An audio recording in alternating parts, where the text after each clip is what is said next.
Салам достор, байланышта Санчо Бей каналы. Эл арасында адам көзү көрө албаган ааламды жаныбарлар көрө алат деген түшүнүк бар. Бүгүн так эле ушул тууралуу 2025-жылы чыккан Иттин көзү менен аттуу тасманы көрөбүз. Каарманыбыз жаңы үйгө көчүп келип, бирок өзү эчтекени байкабай, анын ити үйдө бөтөн бирөө бар экендигин сезе баштайт. Анда эмесе даяр болуп калсаңыз баштай берели.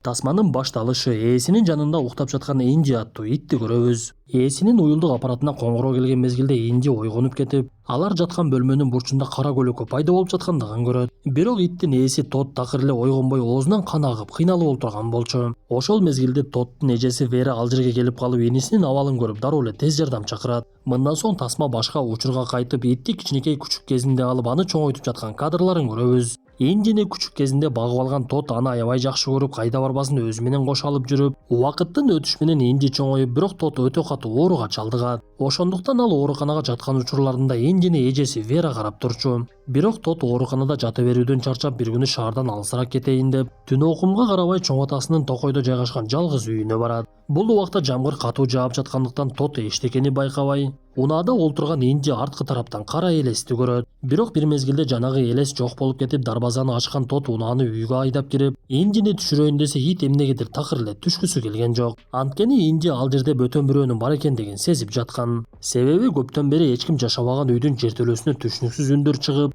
аны Тод такыр эле укпай, ити Инди гана угуп жатты. Кандай болбосун, Инди ээсинин айтканынан чыга албай, аны менен кошо үйгө кирүүгө туура келет.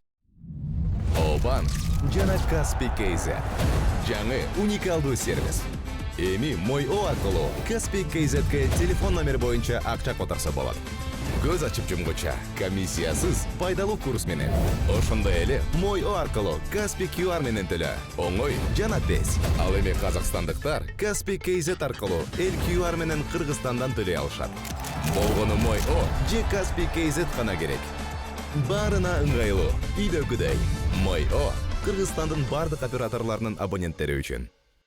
Тод үйдүн жарыгын иштетип, буга чейин бул жерде жалгыз жашап каза болгон чоң атасынын видео тасмасын көрүп, аны менен биргеликте эжеси Вера менен уюлдук аппаратта сүйлөшүп жаткан. Биз бир туугандардын сүйлөшүүсүнөн чоң атасы бир аз акылынан тайып, өлгөндө дагы түшүнүксүз жагдайда өлгөндүгүн билебиз. Ал эле эмес Вера инисин үйдөн кетүүсүн суранып, ал үйдө жин шайтандар бар экендигин эскертип, бирок Тод такыр эле ишенбей, мен ооруканада жата берип чарчап кеттим. Бул жакта болсо тынч экен, эч ким кайра-кайра үйүңө келип сууңузга фильтр коесузбу деп жадатпайт экен. Анан дагы жин шайтандар бар деп каяктагы жөө-жөмөктү айтпачы деп эжесинин сөзүнө маани деле берген жок. Бирок эжеси Тоддон кабатыр алып жаткандыгынын себеби ал оорусунун айынан кээ бир учурда өзүнө өзү жардам бере албай калышы мүмкүн. Ошондуктан бир аз эле ооруңду сезген болсоң шаарга кайтып келгениң деп эскертет. Бул убакта Инди өзүнүн изилдөөсүн баштап үйдүн ар тарабын карап, буга чейин Вера айткандай ал жерде чындап эле бөтөн бирөөнүн көлөкөсү көрүнө баштайт.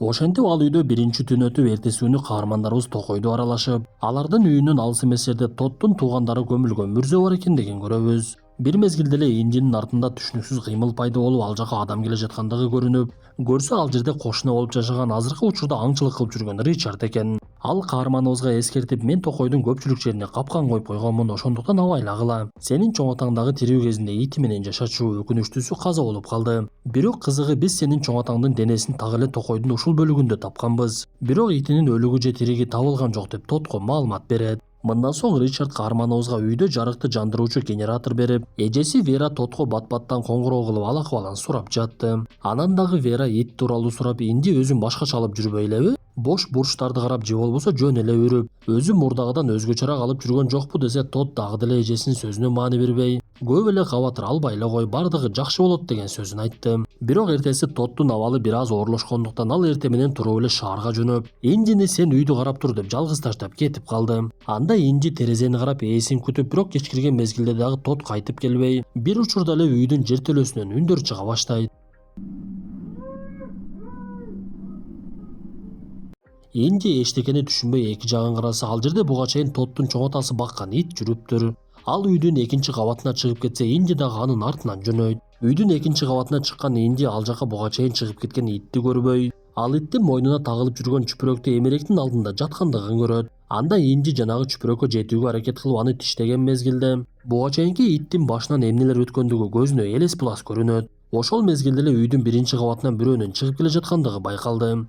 Анда Инди чочуп кетип эле чуркап керебеттин алдына кире качып, келе жаткан эмне экендигинен коркуп турса көрсө Тот бул убакта үйүнө кайтып келиптир. Ал ооруканага барып укол алгандыгына карабай абалы оорлошуп, Индиге деле маани бербей тескери карап жатып алат. Анда Инди ээсине капа болгонсу өзү дагы уйкуга кетип, бир мезгилде тарактаган үндөрдөн ойгонуп керебетте ээсинин жок экендигин көрөт. Үндөрдүн биринчи кабатта чыгып жаткандыгын байкаган Инди ал жака түшүп, Тот өзүн жоготкон абалда эле жертөлөнүн эшигин сүзүп жаткандыгын көрөт. Анда Инди барып эле анын колун жалаган мезгилде Тот өзүнө келип кетти.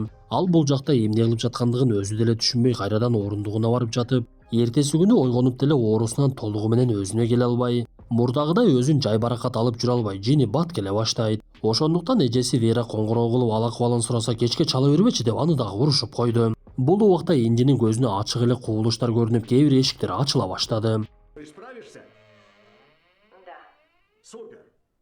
Инди ачылган эшик тарапка кирип ал жактан ар кандай эски буюмдарды көрүп, ал буюмдар буга чейин Тоттун чоң атасына тиешелүү болуп, бул үйдө Тоттун чоң атасы өтө бир коркунучтуу өлүм менен өлгөндүгүн түшүнөт. Ошол мезгилде эле Индинин артында бөтөн бирөө кыймылдады. Бул окуядан көп өтпөй эле Тот Индини издеп үйдүн эч бир жеринен таппай, акыр аягы жертөлөгө кирип Индинин бети башы ылай коркуп калган абалда көрөт. Анда Тот эчтекени түшүнбөй эле Индини алып барып жуунта баштап, ошол мезгилде өзүнүн дагы жөтөлү кармап кан кусуп жиберди. Анда Тот абалынын оорлошкондугун түшүнүп дароо эле томографияга барып, дарыгердин оозунан жашоосуна аз эле убакыт калгандыгын угат. Мындай абалга сабырын кармай албаган Тот үйүнө келип итин кучактап ыйлап алды. Инди болсо дагы деле эки жактан көзүн албай, бир мезгилде бети башы ылайга буланган адам Индинин көзүнө ачык эле көрүнөт.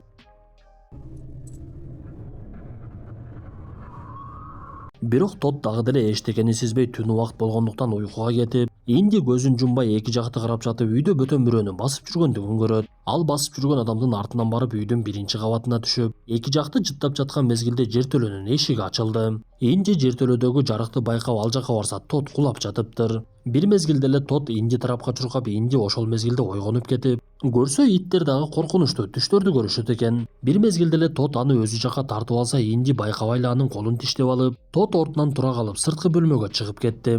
Ошол мезгилде Тоттун алдында буга чейин Индинин көзүнө көрүнүп жаткан жандык пайда болот. Анда Тот ордунан кулап, Инди ал тарапка чуркап бара жатса эшик жабылып калат. Инди эмне кылышын билбей кабанактап эки жакты карап ачык терезеден секирип, сыртка чыгып үргөнчө кошунасынын үйү тарапка чуркады. Бирок бир мезгилде иттин мойнуна чынжыр байланып колго түшкөндүгү көрүнөт. Көрсө Тот итин чынжырлап эшикке байлап коюуну чечиптир. Инди эчтекени түшүнбөй ээси аябай эле өзүн башкача алып жүргөндүгүн байкап, бул убакта оорусунан жөтөлүп кыйналып калган Тот итине маани бербей жамгырда эшикке таштап үйүнө кирип кетет.